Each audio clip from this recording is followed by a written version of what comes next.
Yo, penikmat film horor, selamat datang di YouTube Dumogi Deman. Kali ini cuy, kita akan membahas alur film horor Kutuk, di mana film ini menceritakan seorang gadis bernama Maya. Ia adalah seorang perawat manula. Nah, si Maya ini pergi ke panti jompo cuy, untuk mencari pekerjaan. Ketika Maya langsung melamar pekerjaan di sana, malah ngerawat orang jompo itu susah loh. Bukan hal yang mudah. Yakin kamu bisa? Silakan pulang. ternyata yang menyambutnya pertama ini bukan pemilik panti ini cuy. Ia adalah Gendis. Seorang perawat manula di panti ini cuy. Pemilik panti ini bernama Elina Wardoyo. Saya Elina Wardoyo, pemilik panti ini. Dan si Maya langsung diterima bekerja di panti ini. Hore! Ketika Maya berkeliling di tempat ini, tiba-tiba Maya dikejutkan oleh kursi roda. Maya enggak takut cuy. Ia langsung menuju kamarnya. Dan tiba-tiba, Maya mendengar suara pintu digedor-gedor. Maya membuka pintu cuy. Tapi pintunya terkunci. Maya mengintip dari lubang kunci.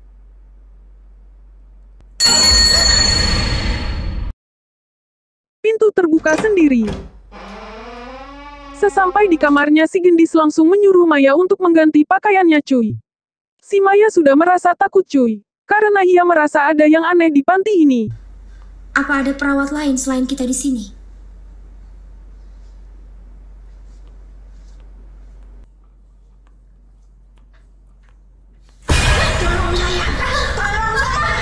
Maya dikagetkan lagi dengan kelakuan omah-omah yang dirawat. Kaget. Kalau nggak sanggup masih bisa mundur kok. Anda? Ada apa ini? Si Gendis memang judes ya cuy. Kiki. Nah dokter pun datang untuk melerai pertengkaran mereka. Dan dokter menyuntikkan obat ke omah cuy. Malam pun tiba, dan keanehan pun kembali dirasakannya.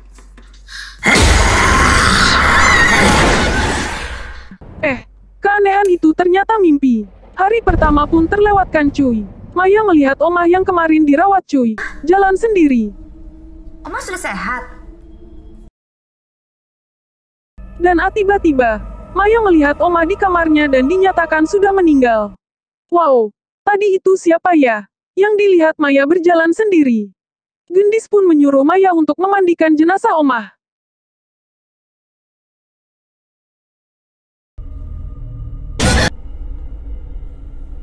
Kemudian Maya bertemu dengan Reno cuy.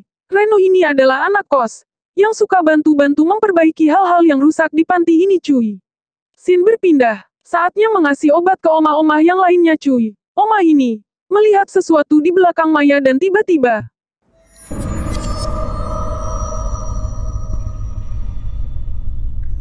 Gendis datang dan berkata, Nggak bisa kerja. malam pun tiba cuy. Maya melihat kursi roda yang di awal tadi berjalan tanpa ada jokinya cuy. Maya mengikuti kursi roda itu dan sampai di dapur. Dan Maya dikagetkan dengan dua sosok hantu. Hantunya nutup pintu cuy, supaya Maya tidak bisa kabur. Tapi Maya berhasil lolos cuy, dan menabrak seorang penyusup.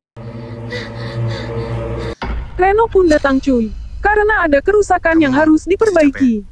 Reno pun menyarankan Maya untuk berhenti kerja cuy, kalau Maya sudah tidak nyaman. Malam pun tiba, Maya mendengar teriakan cuy. Dan yang teriak itu si Gendis. Yang dikatakan oleh pemilik panti itu si Gendis ini disuntik oleh Oma yang lagi sakit itu cuy. Kok bisa ya Oma-Oma yang lagi berbaring nyuntik suster garang? Maya pun pergi ke kamarnya. Dan ia langsung dihantui cuy dan diterbang-terbangi gitu. Pemilik panti pun datang sebagai penyelamat dan menenangkan Maya. Maya dikasih obat penenang cuy, supaya Maya tertidur pulas. Ternyata cuy. Yang membuat pingsan Gendis dan sampai lumpuh itu adalah si pemilik panti ini, Elina Wardoyo. Karena Gendis sudah mengetahui cuy obat apa yang sudah diberikan dokter itu kepada para manula, yaitu obat terlarang. Ini pesanan dokter Sian. Dan lagi-lagi Gendis disuntik cuy supaya tubuhnya itu lumpuh. Maya terbangun cuy. Di tengah malam dan Maya ingin pipis. Tiba-tiba Maya ditarik di bawah kasur. dan diperlihatkan apa yang sebenarnya terjadi. Ini kalau orang-orang Si jompo dokter ini adalah pacar dari si pemilik panti yaitu Elina Wardoyo cuy. Dia sepakat untuk membunuh semua para manula, supaya dia bisa menjual tempat ini cuy. Pembicaraannya didengar oleh seorang suster. Dan spontan suster itu dibunuh dengan kejam dan mayatnya ditaruh di kamar nomor 5 di bawah kasur yang ditiduri oleh Maya saat ini cuy. Maya pun tersadar dari penglihatannya tadi dan bergegas melihat apakah benar ada mayat di bawah kasurnya. Ternyata benar adanya cuy. Mayat itu sudah jadi mumi. Kenapa mayatnya tidak berbau cuy? Karena sudah disuntikan pengawet oleh dokternya cuy. Hari sudah pagi dan Maya pura-pura tidak mengetahui hal tersebut. Dan menanyai Gendis. Pemilik panti dengan santainya menjawab. mungkin masih tidur di kamarnya. Pemilik panti menghampiri Gendis cuy dan ia langsung menikam Gendis dengan benda berat di kepalanya Gendis berulang kali. Aku terpaksa bunuh Gendis. Dia udah tahu terlalu banyak tentang kita. Pembicaraan dokter dan pemilik panti didengar oleh Maya. Suara HP Maya berbunyi. Sontak deh, pemilik panti mengetahui hal tersebut. Maya didatangi ke kamarnya. Mau kemana? Dan sang pemilik panti ini menceritakan sebenarnya panti jompo ini adalah warisan dari suaminya. Jadi gini, suaminya ini memiliki 2 istri yang nomor 2 adalah Elina ini. Dan Elina menikahi suaminya ini biar dapat warisan. Ternyata warisannya dikasih ke istri pertamanya. Dan si Elina ini cuma diwarisi panti jompo ini. Nah ketika panti jompo ini masih ada para manulanya, hak waris belum bisa jatuh ke tangannya Elina cuy. Nah dia dan pacarnya sang dokter ini berniat untuk meracuni semua manula di sini. Supaya ia bisa mendapat hak waris permanen dan bisa menjual panti jompo ini cuy.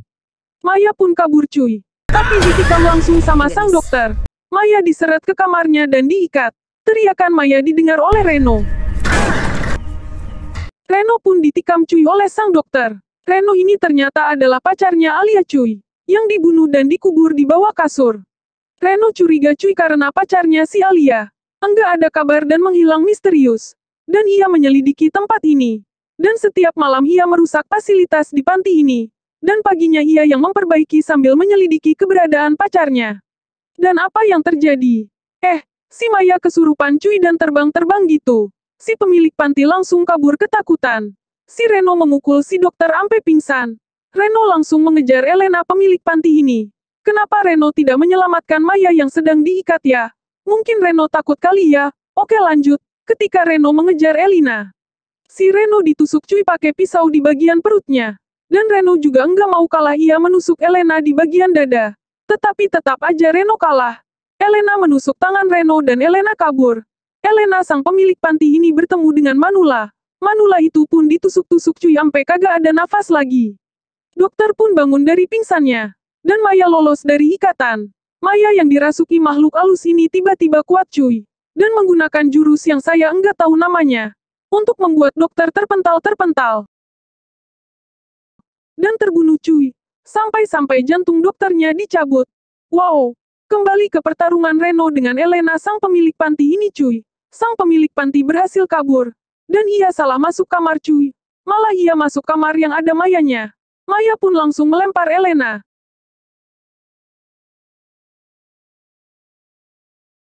Alia pun bangkit dari kematiannya dan langsung membalas dendam dengan menyeret Elena sang pemilik panti ke neraka.